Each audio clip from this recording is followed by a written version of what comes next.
قليلا ما تذكرون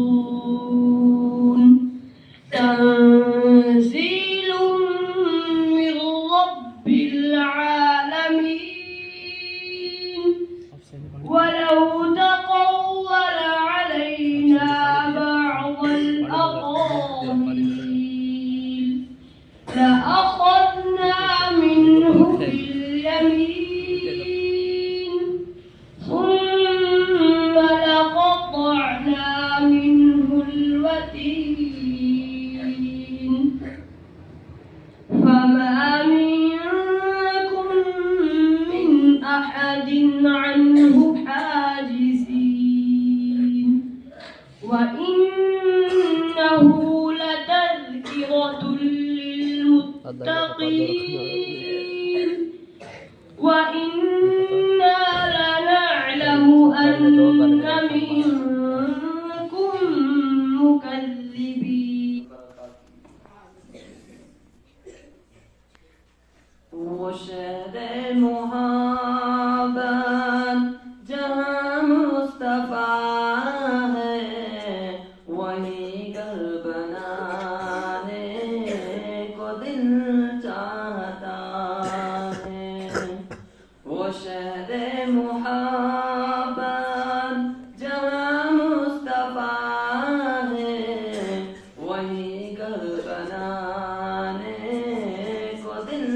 چاہتا ہے وہ سونے سے گن کر وہ چاندی سی ماٹی نظر میں بسانے کو دل چاہتا ہے جہاد محبت کی آواز گونجی کاہنزلہ نے یہ دلہن سے اپنی جہاد محبت کی آواز گونجی کاہنزلہ نے یہ دلہن سے اپنی اجازت اگر دو تو جام شہادت لبوں سے لگانے کا دل چاہتا ہے جو پوچھا نبی نے کہ کچھ گھر بھی چھوڑا تو سیدھے کیا خبر کے ہونٹوں پہ آیا وہاں مار دولت کی کیا ہے ضرورت جہاں دل لٹانے کا دل چاہتا ہے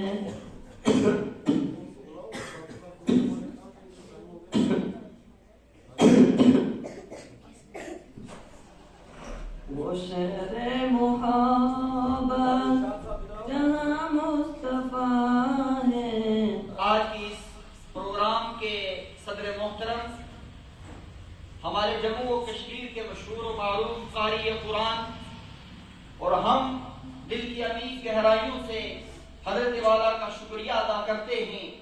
کہ آپ ہم جیسے ناچیز اور ہم جیسے چھوٹوں کے کہنے پہ یہاں تشریف لائے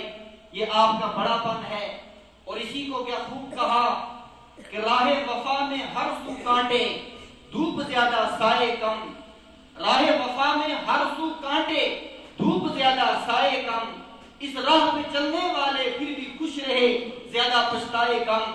میں اپنی طرف سے مدرسہ دارالعلوم اسراریہ فنگڑو ڈھڑو کے طلبہ نظام اور اساتذہ کرام کی طرف سے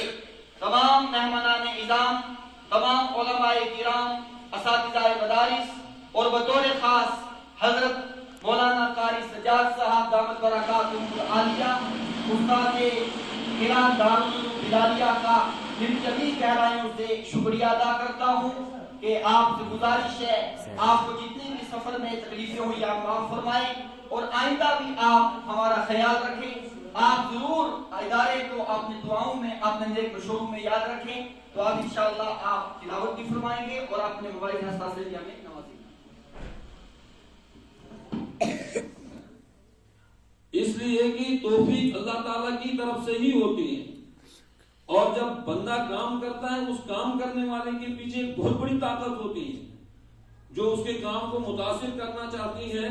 اور وہ طاقت جو ہے اس کام سے اس بندے کو محروم کرنا چاہتی ہے، وہ طاقت ہوتی ہے شیطان کی، اور شیطان کسی کے اچھے کام پر کیے ہوئے اس کو اس اچھے کام پر ابھارتا ہے، اس کے دل و دماغ میں مختلف قسم کے جو ہیں وسوسے ڈالتا ہے، اور اگر انسان کے اندر ذرا برابر کی ریاکاری آ گئی تو سارے کام پر جو ہے پانی پھر جائے۔ تو بہرحال آج کا یہ پروگرام، یہ اس پروگرام کی نسبت اس کتاب کے ساتھ اور اس معاملے کے ساتھ ہے جو دنیا میں سب سے بڑا معاملہ اور سب سے افضل ترین معاملہ وہ اللہ کا کلام ہے، جس کلام کو اللہ تبارک و تعالیٰ نے اپنے لاڈلے حبیب صلی اللہ علیہ وسلم پر نازل فرمایا، اور پھر فرمایا کہ اللہ تعالیٰ جب کسی بندے کے ساتھ اچھائی کا معاملہ کرنا چاہتا ہے، اور جب اللہ تعالیٰ کسی بندے کے ساتھ پیار کرنا چاہتا ہے تو اللہ تعالیٰ اس بندے کو دینی سوجھ بوجھ عطا فرماتے ہیں، اور اللہ تعالیٰ نے ان لوگوں کا اسی طرح سے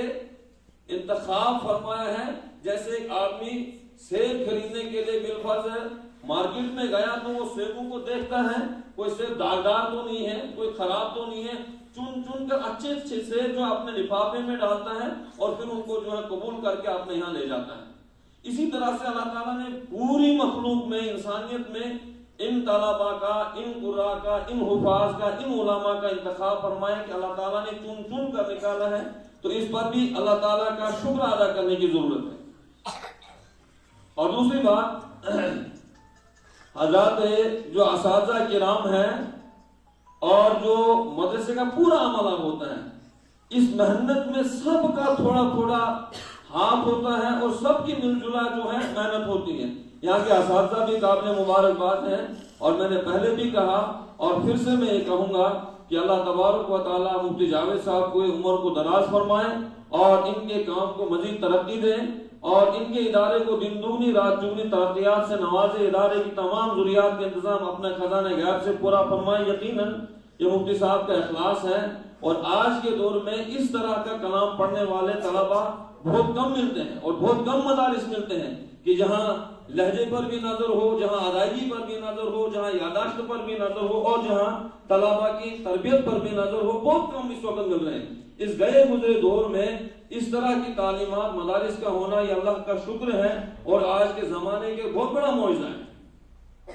یقیناً یہ طلباء بھی قابل مبارکباد ہیں، اور سبھی مدرسے کا عملہ قابل مبارکباد ہیں کہ یہ اس طرح کی محنت کرتے ہیں۔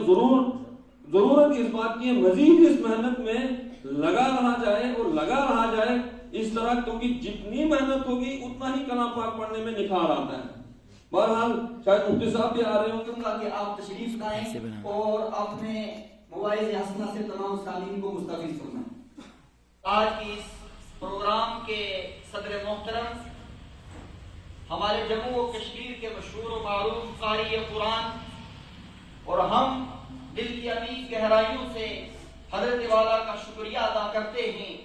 کہ آپ ہم جیسے ناچیز اور ہم جیسے چھوٹوں کے کہنے پہ یہاں تشریف لائے، یہ آپ کا بڑا پن ہے، اور اسی کو جس باری تعالیٰ نے